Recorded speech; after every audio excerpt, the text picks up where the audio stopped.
Question number 4. ABC is a triangle. ABC is a triangle. Which altitudes BE and CF? AB और AC को पर altitudes है BE और CF, और उसमें दिया हुआ है कि BE और CF दोनों इक्वल हैं, BE और CF इक्वल हैं। पूछा so that ABE and ACF congruent triangle है और AB इक्वल टू AC। ये प्रूव करनी है ABC is an isosceles triangle. Solve. अब हमें इसमें क्या देखना है, इसने पहला फर्स्ट पार्ट दिया है triangle ABE and ACF congruent है, ये हमें प्रूव करना है। कहते हैं first part, in triangle ABE and triangle ACF, triangle ABE यानी ये ट्रायंगल और ये ट्रायंगल जो पेंसिल से मार्क है, in triangle ABE and ACF में हमें देखना है कि इक्वल क्या है। ठीक, हमें 3 पॉइंट चाहिए ये ट्रायंगल को इक्वलेंट करने के लिए। तो सबसे पहले देखते हैं हम एंगल ए, ये angle A BE and AFE में कॉमन एंगल है। तो angle A equal to angle A reason common angle. एक पॉइंट मिल गया। दूसरा पॉइंट देखते हैं हम BE एंड CF, ये हमें दिया हुआ है क्वेश्चन में इक्वल, लिख लेते हैं इसको BE equal to CF reason given.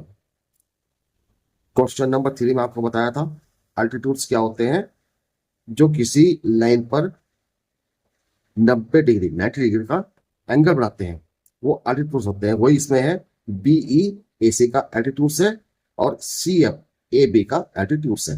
तो यानी कि दोनों एंगल ये 90 डिग्री के बन रहे हैं, 90 डिग्री।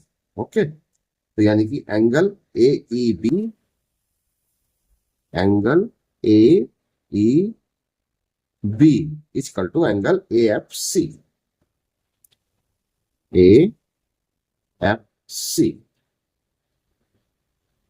Both 90 degree. ये रीजन हो गया, हमें 3 पॉइंट मिल गए, यानी कि हमारा ये ट्रायंगल दोनों कॉन्ग्रुएंट हो गए। अब लिख सकते हैं हम इसको triangle ABE congruence triangle ACF, यानी फर्स्ट पार्ट हमारा ओके हो गया। अब सेकंड पार्ट क्या है, सेकंड पार्ट है AB equal to AC, AB equal to AC। और ये जो हुआ किस रूल से हुआ, ये एंगल साइड, ही देखिए एंगल साइड से। तो यहां लिख देते हैं AAS एंगल साइड, और AB इक्वल टू AC यानी कि AB साइड ये और AC साइड। जब हमारे दो ट्रायंगल आपस में कॉन्ग्रुएंट होते हैं तो उनके कोरस्पॉन्डिंग पार्ट्स इक्वल होते हैं।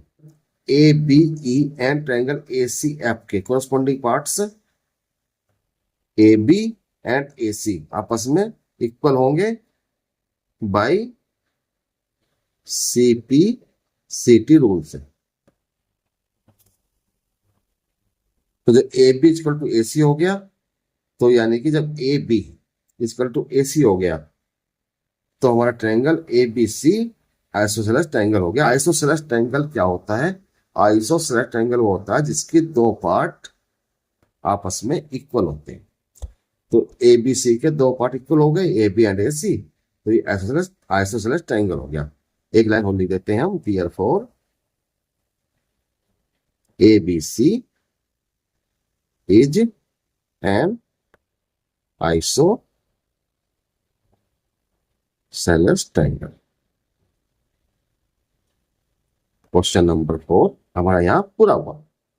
कैलकुलेशन समझ में आ गई है, चैनल को सब्सक्राइब कर दीजिए, लाइक कीजिए और ज्यादा से ज्यादा शेयर करें।